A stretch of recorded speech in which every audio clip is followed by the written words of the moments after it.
I always talk about this cold start versus warm start. The amount of founders I speak to who are, come to me and they go, I've got this great idea, I need some marketing help. I'm going to tell you about it, but can you sign an NDA? I'm not telling anyone about it. And we're working towards this launch. We're going to launch in 2 months' time, and it's going to be this big thing. And I'm thinking, you're going to launch to crickets. You haven't done any of the pre-work of warming people up. No one is sitting there waiting for you to go, surprise, I'm here. Building trust, building awareness, building interest, piquing interest. If you don't start to do that early, you're going to find that you have to start doing that from day one. And at that stage, you might be, like say, paying rent. You might be paying staff costs. You might be paying agency costs. That's the worst thing you can do, is go for the cold start and think that there's going to be suddenly this trickle of customers or Ben, James, welcome to Made in Public. Well, thank you. Hello. Yeah, thanks for having Really us. appreciate you coming on. And from our conversation we've just had, sort of walking around the park, I'm always looking at this show with, through a lens of, please help me. I'm in this spot now where I'm trying to build my business visibly, build the podcast agency, and I need help because it is scary and it is tough. But Ben, if I start with you, kind of give us just this headline of what building in public is and what can kind of be in that. I guess it's just literally, it depends what you've got to have a why you're doing it, but it's giving yourself an opportunity to get lucky, as people say, and it's like increasing that surface area. So if you're sat at home in front of your laptop, the chance of getting lucky are almost zero. And then every other thing you do increases that opportunity. And doing it in public is just a bigger surface area of people sort of seeing what you're up to, and then it's also building trust. So it's like, oh, I've seen you. Oh, I like your opinion on that. Oh, I see you're friends with that person. Well, you know what? I now trust you a little bit. I'm going to drop you a line and get in touch. Yeah. So you're just giving yourself that chance, and I think that's what building in public is. And we were talking about maybe taking some of the sting out of that first post. If someone's sat on an idea and they're trying to get it out there, rather than feeling like it's their one shot, maybe you stagger all of those things and go, well, actually, I'm thinking about launching this thing.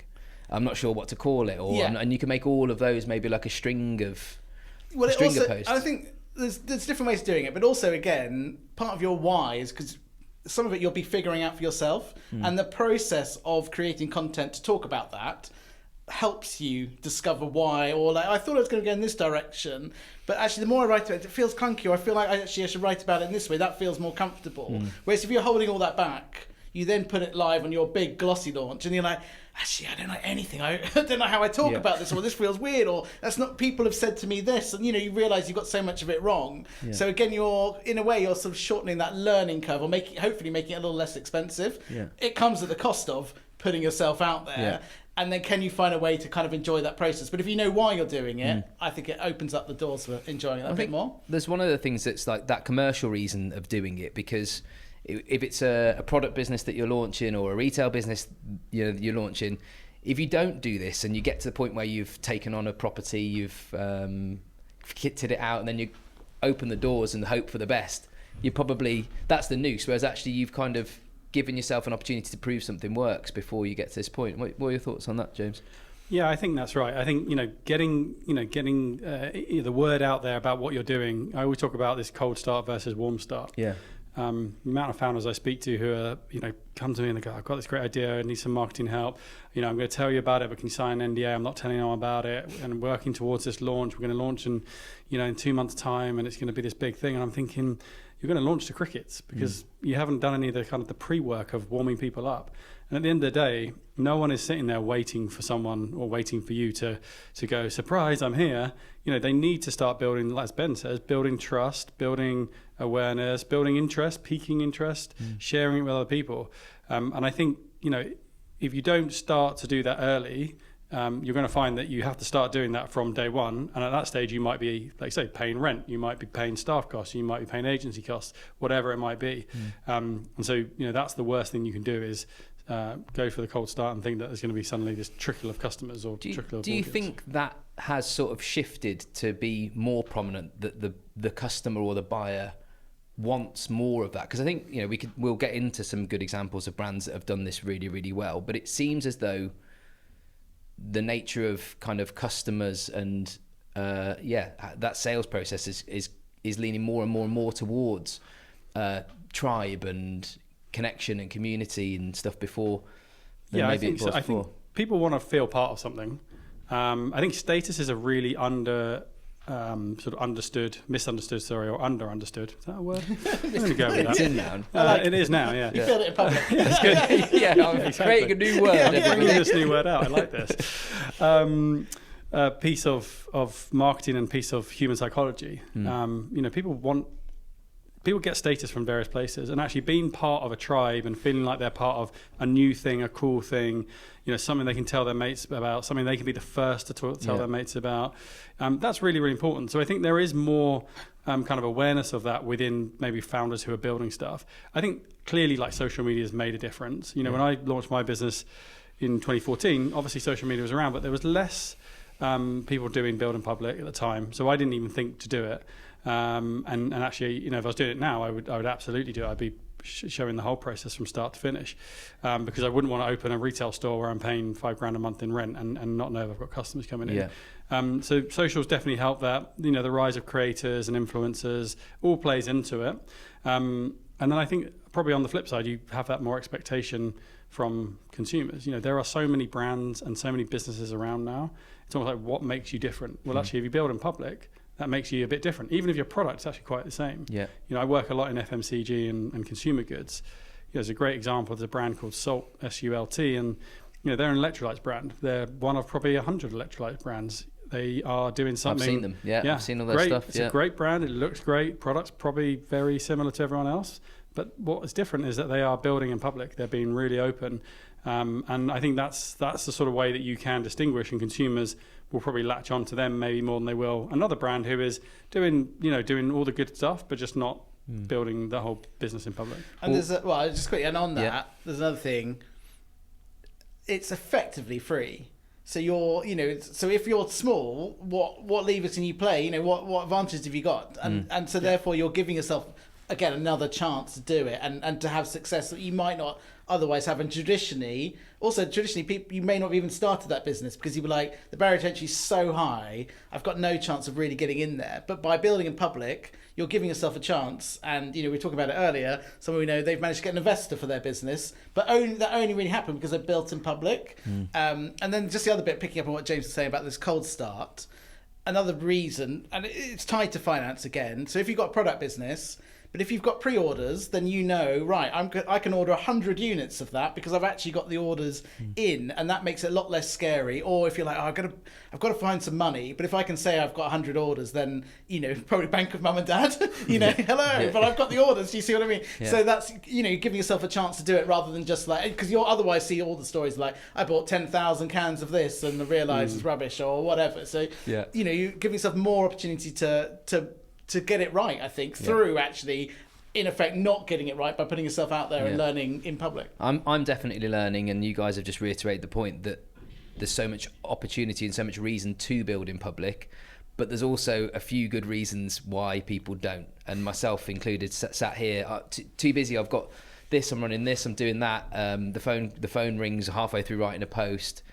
I'm scared of doing it. What you're Ben, you're speaking with founders or every week. What are some of the reasons you kind of? I think they're valid reasons, but what are the reasons you hear? I think such a big one is people are afraid to put their thoughts out there and worried what people will think of them, the perception of them. It's like, is it a sign of weakness that I'm putting this out there, saying this about myself, or saying I haven't got it all sorted? And if I haven't got it sorted, why would anyone trust me with their money to do this thing? And I think they're really, really big ones.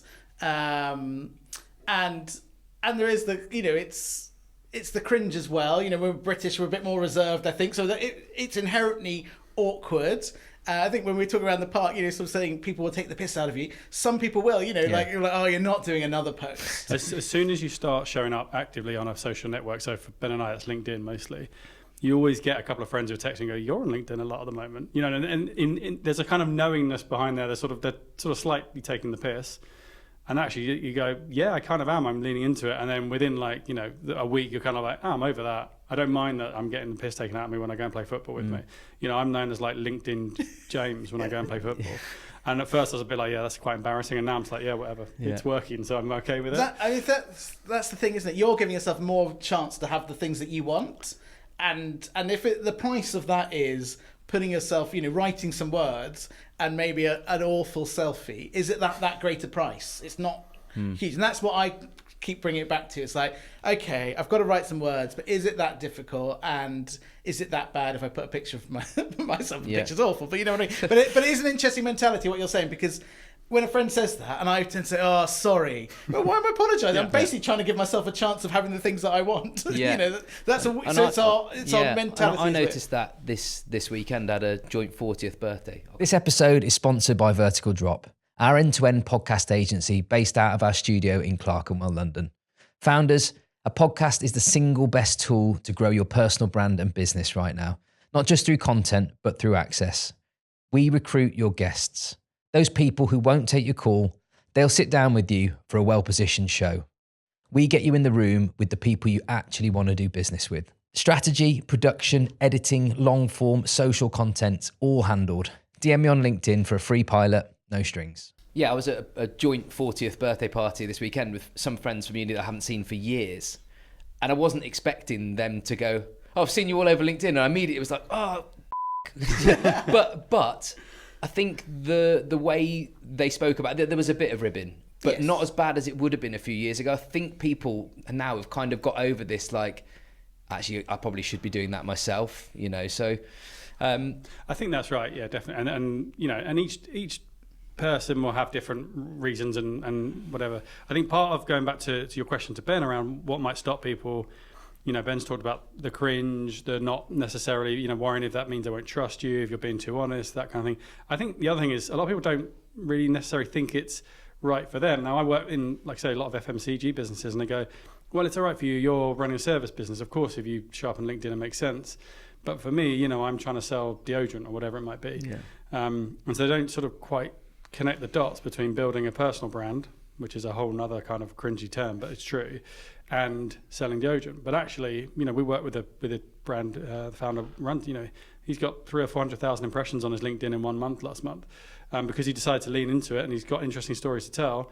And you think about that and you think, well, that's still going to help your sales. It's hard to translate that into Tesco sales, but it's probably helping overall. And it definitely, in that example, I know who we talk about, I am far more inclined to buy his. If I'm in that now I feel bad if I'm going for the mainstream. Yeah. If his is on there now, I'm like, actually, I know he's putting stuff out into the world. He's trying to become a force for good in effect. Yeah. Like, well, I'd like to support that. An easy way for me to support is to buy that deodorant.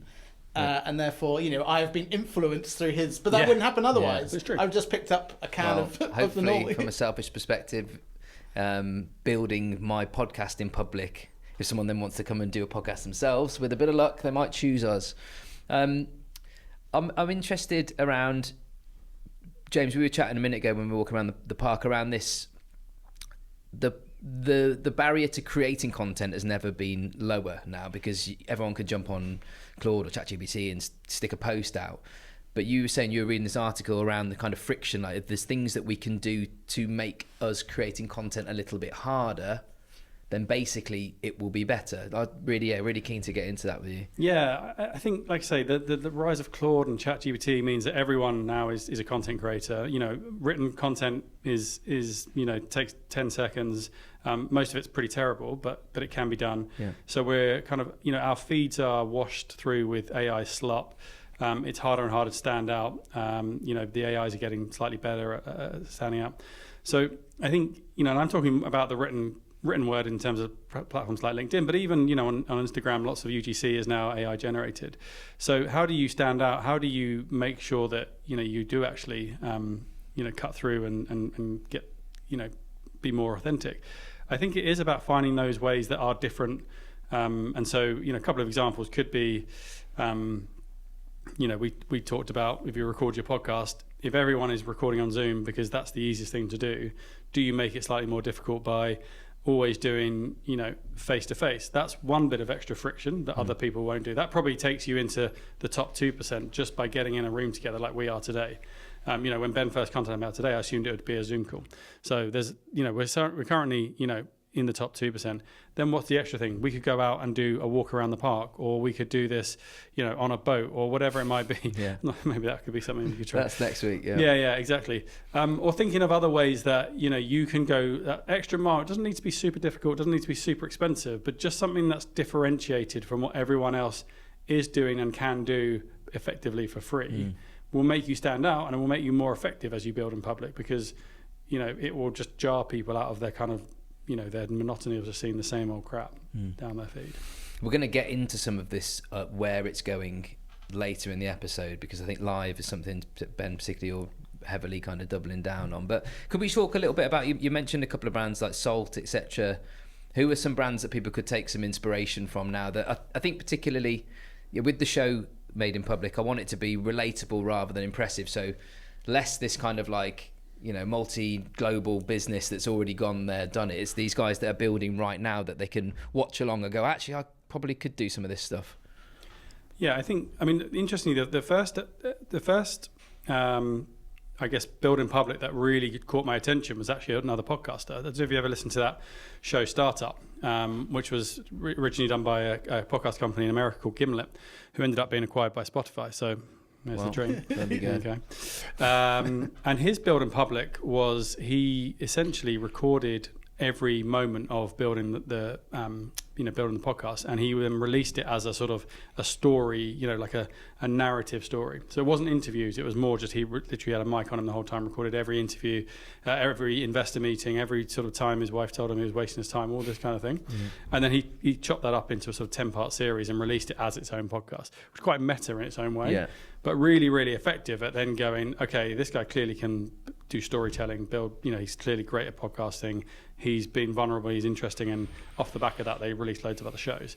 So I thought that was quite an interesting way of going about the build in public. If what you're trying to do is make me feel really nervous about not having done all of that already, then you succeed. I'm just going to like, trying to give you a big time. I'm asking for help, James. Really, just go like, oh, I've already failed. That's the friction I'm talking about. That is what you've also... That's what stops lots of people. Is worrying about people who are so far ahead. And there's some people who have nailed it. But also, he started with zero, didn't he? So he started with zero. I should say he's also like an ex-producer on the equivalent of the BBC in America. So he was, he was already a great, radio producer and knew what he was doing. But no, then I think we've got brands again in America. There's a brand called Midday Squares. Sure, they may be Canadian. I can't remember, but they're North American, and they make these amazing like chocolate bars. And there's 3 founders. I think 2 of them are related in some capacity, either husband and wife or brother and sister. And their build in public is all on Instagram. And they effectively operate like a reality show. So they just release these kind of 2-3 minute reels, which are quite chaotic and really honest. And oh my God, the buyer didn't do this and this, that, and the other. And it's kind of like watching the Kardashians, but FMCG. So that's like an interesting way of doing it. And that's built a really loyal following of people who just love their content as well as then the product. And then we've talked about Salt, who are doing that well. I think Perfect Ted are a good brand that do this. In fact, what Perfect Ted do is they've got 3 founders. The 3 founders are very good at building in public. They are very open and honest. They talk about the highs, the lows, the finances, the product, all that kind of thing. But then they've done something which is almost the next step, is employee-generated content. They get their team doing it as well. So they've got a team of about 30. I'd probably say half of the team are very active on LinkedIn, are posting 3 or 4 times a week. And so they're just building this huge brand from all these different individual people. And I think that's a version of building public, which I think is really, really powerful if you are if you are a brand that has a team. Actually, just remind me about Max Jones, who's one of their employees, and at Perfect Ted. He did a bet with Stephen Bartlett. If you post every day on LinkedIn for a whole year, I'll fly you to LA. And actually, has the LA trip happened? I've seen no evidence of it. There's the post that says that I'm doing what you asked. I think it's some of what he said there. It might be, but it was an interesting bet, because he said, I bet you can't post on LinkedIn for a year, and that's actually, for a flight to LA or a trip to LA, you would think you would do that. But I spoke to him, and it's really hard to do that. Posting every single day, trying to find stuff to come up with.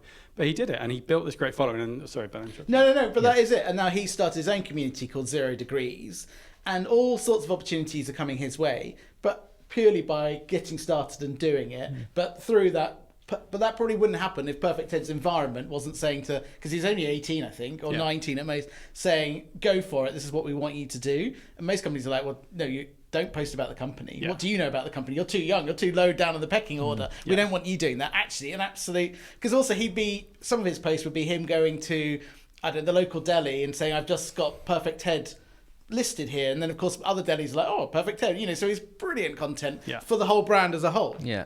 And it then actually helped him, like I say, build in public his own business, which he then went on to start. And throughout that, he's continued to build in public. He's continued to share the good, the bad, the ugly, everything. I'm interested to get your thoughts, you know, as marketeers, the sort of shift that LinkedIn's had over a period of years, where it seems to me that it's like every other social media platform where people go there to be entertained. They go there when they're bored, rather than it kind of being seen as this B2B sales platform or whatever. It definitely does serve that purpose, but I think we're in a position now where we can lean into just creating content that's funny, that's interesting, that's insightful, because you're seeing plenty of B2B businesses that are using like pure comedy now as it's got no connection to their brand. They're just making like a spoof video. So I think it's kind of giving me a bit of confidence that you can kind of within reason get away with saying whatever you want. I think so. I mean, I think LinkedIn used to be a site where people went when they needed to find a job. Yeah. So they would update their LinkedIn and then they would try and find jobs. And as you say, there's some B2B sales as well. And now it functions like any other social media platform. The beauty of LinkedIn, certainly over the last couple of years, and that's probably slightly ebbing away, but it's still there, is there's a lot more demand for content than there is creators. So if you are someone who's coming and deciding that LinkedIn is going to be your platform, it's a lot easier to cut through, to get reach, to get following than it is on Instagram or TikTok, which is already saturated with creators, and it's much harder to create content for because you've got to be video first. Whereas on LinkedIn, text works, and there's lots of people who are scrolling it in the same way they would any other platform. I think this is the thing as a marketer that I always say to founders when I work with them is you should be thinking of your personal LinkedIn page as a marketing channel. And if you think of it as a marketing channel, then why would you not be posting on it? Because if you've said to your social media person, why aren't you posting on Instagram 3 times a week? They'd go, God, yeah, I'm not doing my job. But if you think of your personal LinkedIn profile as a channel as effective as that, if you're not posting on that 3 times a week, you're not doing your job as well. Yeah.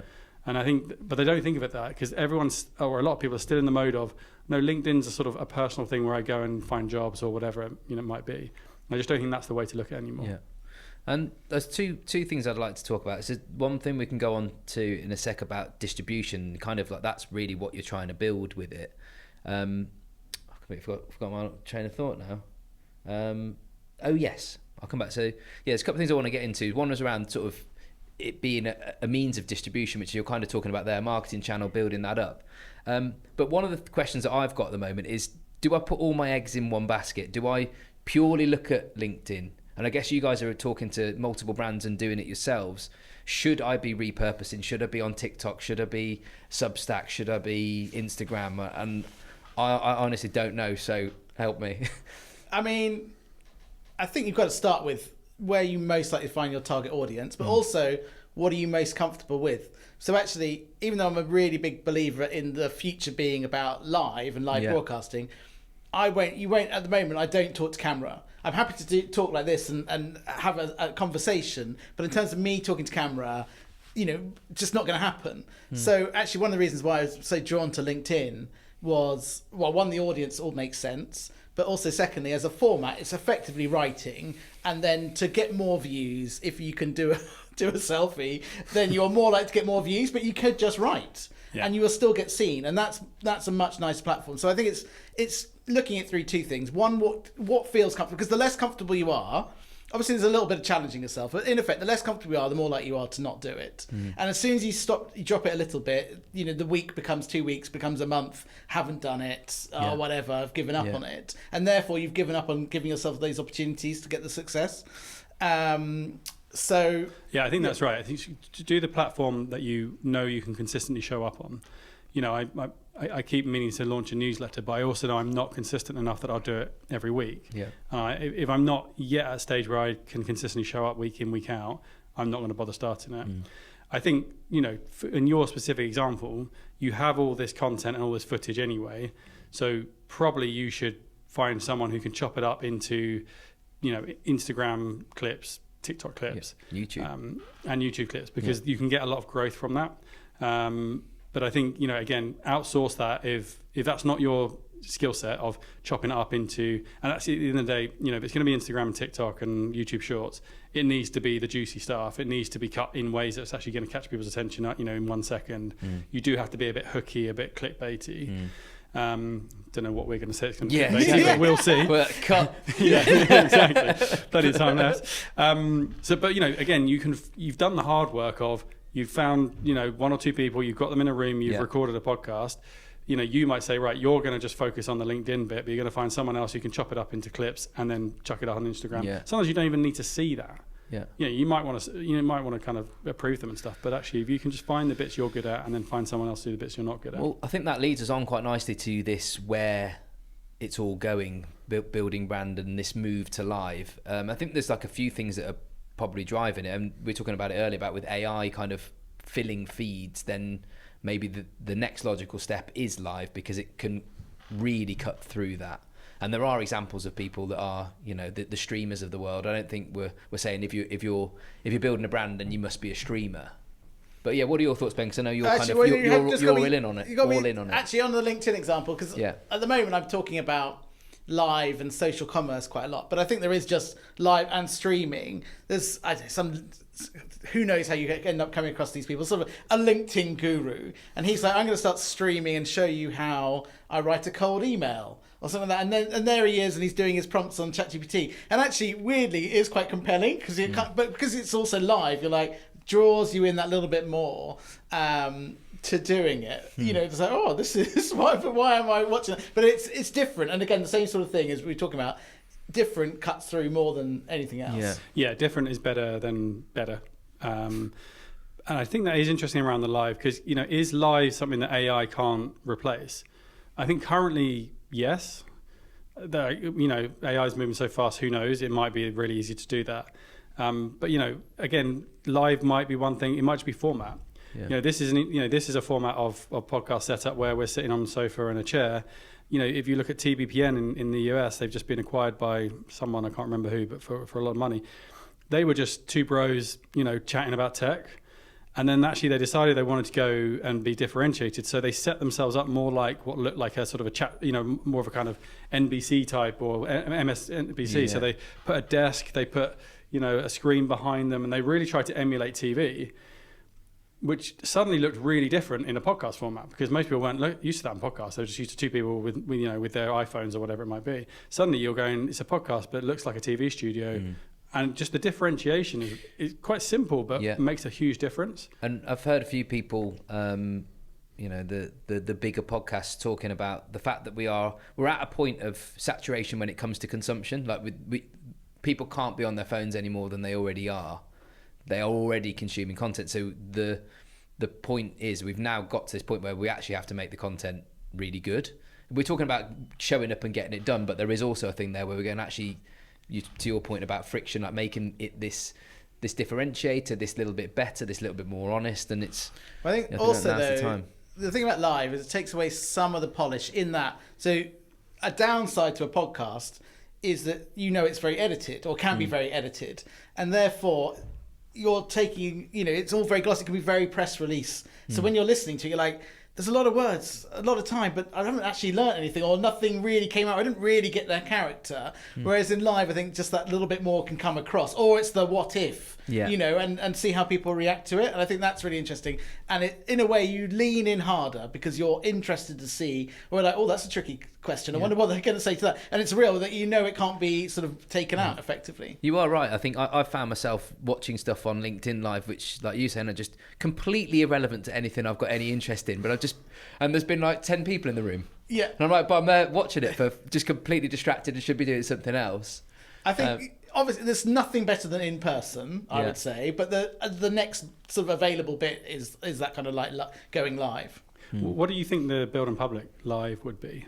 Because I've got a couple of ideas. I think some of the stuff would be the production part, pre-production, so like getting ready for a show, like because we did a briefing call, so it'd be kind of like not the briefing call, but maybe the briefing call, but like me doing my notes, going, okay, well, who's Ben, who's James, what could we be talking about, and kind of documenting that piece. And then also, I guess, the obvious use of AI in that part, to go, well, I've got a transcription from a call now, these are my thoughts, I'm building a prompt, putting it all together, here's a run of show, tweaking that sort of stuff. And I think maybe then like practicing an auto cue, that sort of stuff, I think. But then also, I think the bit that I get really excited about is once all this footage has been dropped into Dropbox afterwards, I'm immediately looking at it going like, hey, I look all right, and but just the fun bit going like, okay, I'm now getting a transcript from, I'm running away with it now, but that's the fun bit, I think, would be going and grabbing the transcript and going, okay, where's the moments, what's the thing, what's the trailer we could build? And I think maybe that would be interesting. I think by doing it live, you almost get 2 bits. You get the content day, so you do the live bit, you get the frisson of excitement, you make you're playing the algorithm because it will push live harder, so they'll put it to a bigger audience, but you then got all the recordings anyway, which you then chop up into all the other bits, like YouTube and the shorts and so on, so you actually get the best of both worlds, is what is my thinking of it. And you're bringing people together, so you kind of it's the probably the strongest, most compelling way you can do. The bit that I hope the bit that I hope people watching this, who are, in my mind, I am the audience, it's this that I'm trying to do these things, because as you're saying these things, I'm going like, yeah, I need to do that, but the immediate other emotion is just like dread. I'm like, Christ, it's like more stuff and more, and also then this other feeling of like, oh, why haven't I already done that, and is it too late, or just that these stupid thoughts that come up, but it's quite off-putting because, I don't know, we're just human and get quite scared by it. Yeah, definitely. I think there's almost an element of, I'm not suggesting that you should do this, but you almost want to kind of divorce yourself from the reality.